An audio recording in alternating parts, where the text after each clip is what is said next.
আসসালামু আলাইকুম। আজকে আমরা ভগ্নাংশ নিয়ে আলোচনা করব। তো আমরা যেহেতু একটা ভিডিও সিরিজের মধ্যে আছি, আমরা সরকারি চাকরি নিয়োগ পরীক্ষার প্রস্তুতির বাংলা, অঙ্ক, ইংরেজি, সাধারণ জ্ঞান এগুলো নিয়ে একটা ভিডিও সিরিজে আছি। তো আজকে তারই ধারাবাহিকতা আজকে আমরা ভগ্নাংশ নিয়ে আলোচনা করব। অর্থাৎ আজকে ভগ্নাংশের শুধুমাত্র এই অঙ্কটি আপনাদের সমাধান করে দেখাবো। এরকম আরও ভগ্নাংশের আমরা মোটামুটি 10-15টা অঙ্ক এই ভগ্নাংশের সিরিজে রাখবো এবং পরবর্তীতে আমরা অন্যান্য যে টপিকগুলো আছে সেগুলো নিয়ে আলোচনা করব।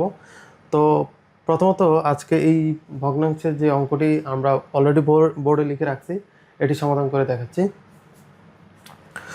তো এখানে মোটামুটি আমাদের এই অঙ্কটা মোটামুটি দেখা গেছে আমাদের অনেক নিয়োগ পরীক্ষার মধ্যে আসে এবং সেখান থেকে মূলত এই অঙ্কটি নেওয়া। তো এখানে প্রথমে আমরা যদি অঙ্কটি পড়ে নেই, তো এখানে বলা আছে কোনো ব্যক্তি তার সম্পত্তির 8/1 অংশ স্ত্রীকে, 2/1 অংশ পুত্রকে ও 4/1 অংশ মেয়েকে দান করেন। তার অবশিষ্ট সম্পত্তির মূল্য 60,000 টাকা এবং তার তার মোট সম্পত্তি কতটুকু এটা নির্ণয় করতে বলছে আমাদের।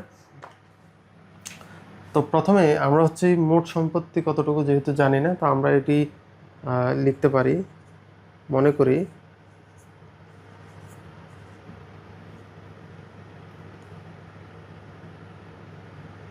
করি সম্পূর্ণ সম্পত্তি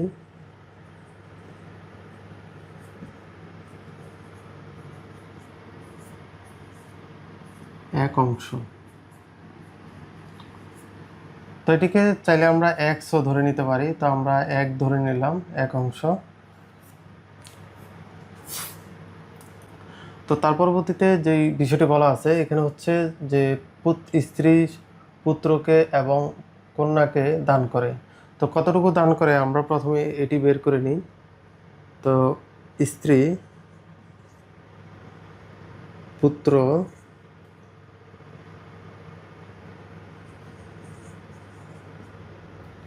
ও মেয়েকে দান করে সম্পত্তির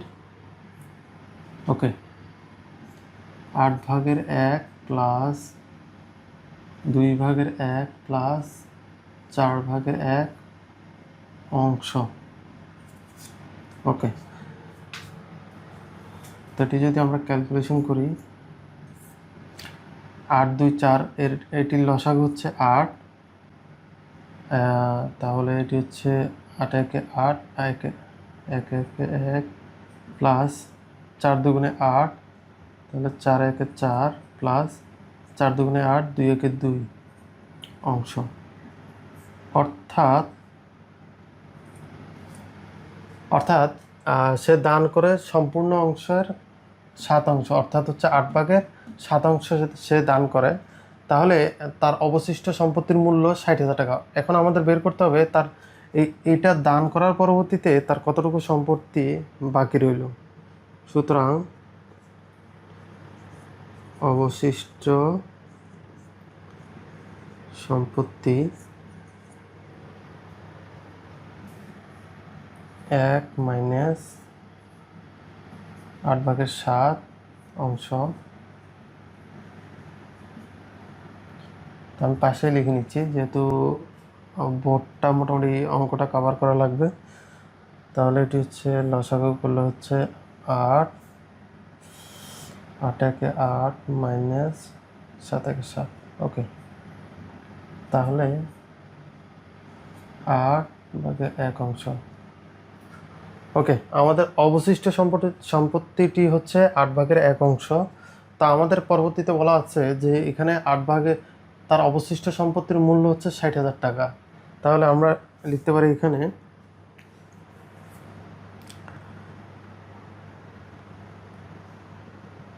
সুতরাং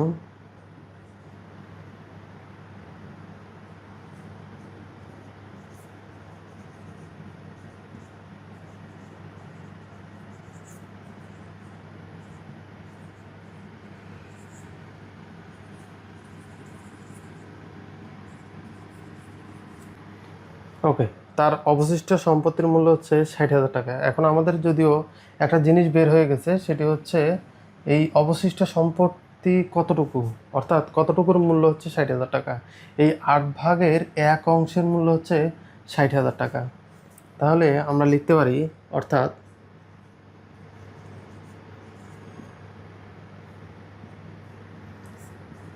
8/1 সমান 60,000।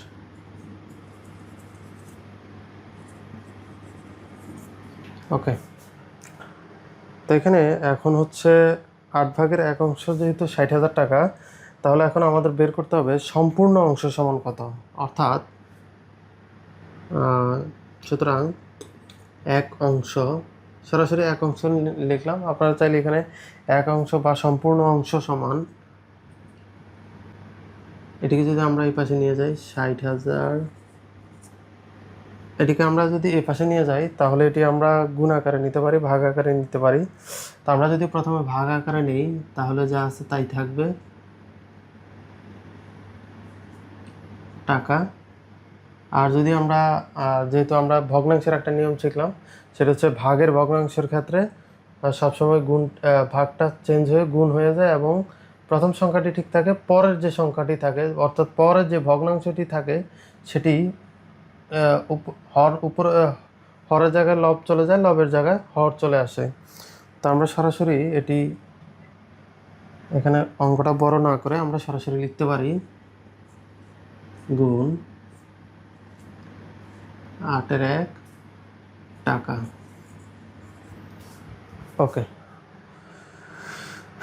তাহলে এটিকে যদি আমরা এখন যদি আমরা গুণ করি, গুণ করলে এখানে হচ্ছে 6/8 = 48, তাহলে 4, 8, 0, 4, 2, 3, 4, অর্থাৎ 4,80,000 টাকা। ওকে, এটি হচ্ছে অ্যান্সার। তো এখানে মোটামুটি হচ্ছে তার সম্পূর্ণ সম্পত্তির মূল্য হচ্ছে, এখানে আমাদের বলা আছে মোট সম্পত্তির মূল্য নির্ণয় করতে বলছে। তো আমাদের হচ্ছে মোট সম্পত্তি হচ্ছে 4,80,000 টাকা। অর্থাৎ এটি হচ্ছে 1 অংশ বা সম্পূর্ণ যে অংশটি আমরা ধরলাম সেটির মূল্য। তো আমাদের এখানে যে প্রশ্নে বলা আছে সেটি আমাদের সম্পত্তির মূল্য, সম্পূর্ণ অংশের মূল্য বের করতে বলছে। তাই আমরা আর বাকিটুকু আর নিচে গেলাম না, এতটুকুতে আমাদের মোটামুটি অঙ্কটা শেষ। তো এটি শুধু এই অঙ্কটি যে দেখালাম, এটা হচ্ছে শুধুমাত্র একটি অঙ্ক না, এটার মধ্যে মোটামুটি অনেকগুলো অঙ্ক আছে। আপনারা এই অঙ্কটি যখন পারবেন তখন দেখা গেছে এটার সাথে যেই পাশাপাশি যে অঙ্কগুলো আছে সেগুলো আপনারা করতে পারবেন। তো আমরা আশা করি ইনশাল্লাহ চেষ্টা করব যে পরবর্তীতে যেই আরও বেশ কিছু অঙ্ক আছে এই ভগ্নাংশের, যেগুলো নিয়োগ পরীক্ষায় আসে, সেগুলো নিয়ে আমরা আস্তে আস্তে ভিডিও দেওয়ার। তো আজকে এই পর্যন্তই, পরবর্তী ভিডিও দেখার আমন্ত্রণ জানিয়ে আজকের মতো এখানে শেষ করছি। সকলকে ধন্যবাদ। আল্লাহ হাফেজ।